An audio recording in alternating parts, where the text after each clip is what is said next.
Hey ho, let's go, guys and gals, and hello, my friends. This is your host, Joe, Life with Josef, with my co-host, Dude. It is the 11th of August of 2026, and we're going to do one of a number of story times here. Now, according to this meme, and I see the story, In-N-Out is being sued in California by an employee who claims that her Christian faith means that she shouldn't have to work on Sunday like everyone else that works there and they have to work on Sunday. And she is claiming religious discrimination because she shouldn't have to work on her Sabbath. Now, we're going to talk about this. First off, I love In-N-Out. I admire Lindsay Snyder. She is sole and complete ownership. She answers to nobody. She's never going to franchise. And she knows that they need to be open on Sunday because it's a business. Now, I will say that Chick-fil-A is not open on Sunday because they want to claim biblical values, but they allow women, and 2 Timothy, I think, says this, where women are not allowed to lead men. So how could you have a woman and the franchisee in Stockton is a gal? When we were there, how do you allow this? Oh my God, you have to close on Sunday, but we're going to violate by having women franchisees. So stop being a hypocrite. Anyway, I like In-N-Out's burgers. The fries I'm starting to struggle with, but I have them light well. They're not everyone's cup of tea. She pays her people well. There are very few disgruntled In-N-Out employees. If they have to work, you don't see them standing around. They're working, and they earn their money, and I like supporting them. They're not going to win, or the plaintiff is not going to win. In-N-Out's going to win this. I imagine I'd have to look it up on Google. I'm sure this has been fought before, but she's not going to win this. Now, I had a meme about the Universal Life Church, and you're probably asking yourself, okay, dude, what asshole shit did you do? Well, when we were still living in Stockton, I had the idea, hey, I'm going to join the Universal Life Church. I think it was like, I don't know, $28 at the time. This is in the 90s. Well, and they send you documentation where you are a reverend in their church. Now, they talk about God as more, not exactly the Judeo-Christian God, more of a higher spiritual being if you want. Now, you know I'm an atheist and I don't believe in any of that stuff. Even when I call on Freya, for me it's because I'm Scandinavian and my ancestry is Viking. So I honor my Viking roots. But no, come on. Anyway, I sent the money away. I sent a little bit extra money because I'm a Dr. Reverend. Now, I lost all that shit in the fire, but I'm a Dr. Reverend in the Universal Life Church. They even sent me one of the little dash cards so I could park in the Reverend spot at the hospital. I never used it. I have a handy cap placard now, but still, I thought this is going to come in handy one day. And you know what? It goddamn did. We hired a guy whose aunt was an executive secretary, so he gets hired and he's a self-proclaimed Christian reverend. And he had the voice, he had the presence. I always wanted to go see him preach. He didn't have a church. And we all worked on Sundays. Very few people had Sundays off, especially after we lost the afternoon paper, the single copy where they only worked Monday to Friday.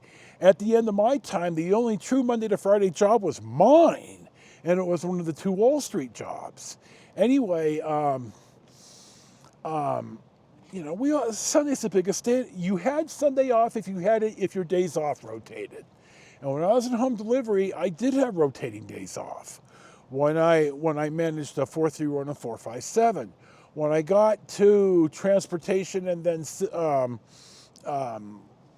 first single copy and then transportation, my days off were fixed.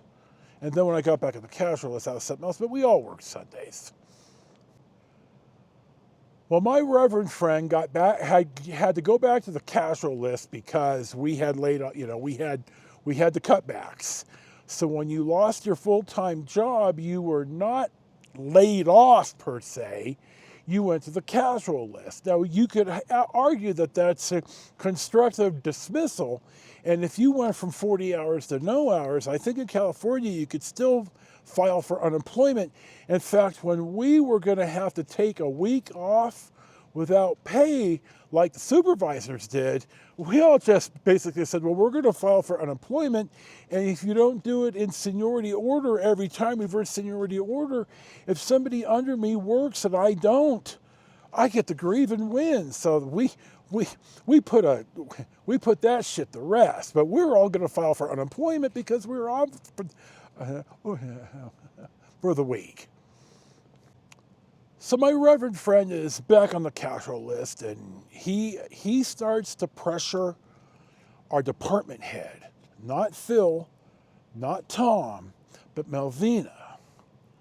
And I think, again, this sounds bad from a white guy, but Melvina was black and my reverend friend was black. And I believe that he felt that he was going to be able to get some consideration. Well, Melvina didn't put up with any of that nonsense, and I'll tell the story one day about my interaction with Melvina and Westside.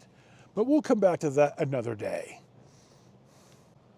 So, Reverend's on this stuff. He's, telling us, oh, I need to have Sundays off. I guess he goes in and asks for Sundays off, and we're not going to give him Sundays off every week. No. So, he's saying the same thing, Sabbath, I need to preach, yada, yada. I think, okay, this is where the Universal Life Church is going to come in handy. And I invented a church, the Church of the Invincible Son. And the Romans had something sol inviticus, which is the invincible son. Well, I named it in American English. So I talked to a bunch of people about this, and I said, hey, this isn't going to work, but I'm going to do this. So I talked to 40 or 50 people who said, yeah, it's a great idea, dude. Dude, count me in. So Melvina's pumping gas. Now, I went over and I pumped her gas for her. Why? Because she's in professional clothes and I'm in my work clothes. If there's a if there's a little spill or something, I'd rather it be on me than be on her, and it's a matter of courtesy. Come on now. I'm an asshole, but I'm not always an asshole. And it allows me the opportunity to be able to speak to her one-on-one about this, which goddamn well I did. Now, Melvina certainly knows who I am, and that I speak very, very directly. I'm not disrespectful all the time, certainly not to her level, but we're gonna fish or cut bait. So I'm pumping her gas and we're chatting, and I said, if you let Reverend have Sundays off, I've got 55 Teamsters who have confirmed that they're going to join my arm of the Universal Life Church, which I'm a Dr. Reverend in, and we're going to all want Sundays off because my religion, from Friday sunset to Monday sunrise, is that we honor Sol Inviticus, the Church of the Invincible Son, Sunday, named after the Invincible Son. I got 55 people ready to go. So if you give him any Sundays off so he could go preach, I'm going to be down here Monday morning with 55 names asking the same thing. And how are you going to function with 55 people gone, all with more seniority than the Reverend has? And she knew I had her over a barrel, and she may just use it like, I don't really want to do this, but I don't know how to get out of this without a bunch of nonsense. And so I told her that, just in the conversation I'm talking here. And she nodded her head and she said, understood. And, I buttoned up her car and wished her a nice day. And well, turns out that I extrapolate that my name got dropped somewhere in here. So time passes and I think the Reverend has a health issue and he retires. He leaves. He didn't have enough time in for Pier 80, but years later, when the Dish and I are back in Stockton after the illness and all that, we were going to the gym for the water aerobics. And it really helped us both. I really enjoyed that. I'd like to do that again. Anyway, I'm in the locker room one day and I look at this guy and I think, my brain's opening up and I'm thinking, God, you look familiar. And I, walk over and I said, why do you look familiar to me? And he looked up and he opened his mouth and holy shit, it's my Reverend friend. Now, he did tell me right then that he knows it was me that undermined his Sundays off. He told the Dish that too. Now, I had told the Dish this story, and the Dish just, laughed. And she, the Dish had a 24/7, 365. She never got Saturday nights off. It took her 20 years of her 21 just to get Friday night for Saturday off. You work in a 24/7 business, you're not going to get the prime day off, especially in the newspaper business. So he was not happy that I undermined him, which you goddamn right I did. It's like, no, dude, you play this shit, I'll play it better. You lay down 2 pair and think that's going to win the hand. I'm laying down 3 of a kind. So that is my story about specialty. We also had a guy that, I wasn't, this was right when I got there. He was a Seventh-day Adventist, and the SDA people, I believe Friday is their Sabbath day. And he somehow got Fridays off, and I'm not sure how. That was long before I was ever a lot bigger asshole than I am now. You got to know some battles you're not going to win, and some battles you are. And I definitely won this battle. So this is a story of why I'm an asshole and why I just would not let religious specialty bullshit nonsense get tolerated in a secular workplace under a union contract where seniority is it's the only thing we really had was seniority. We weren't going to give that up, and I wasn't going to. So this is, as always, your host, Joe, Life with Josef, with my co-host, Dude. Thank you for watching and subscribing. Enjoy your day. Peace be with you. May Freya show you favor on the hunt.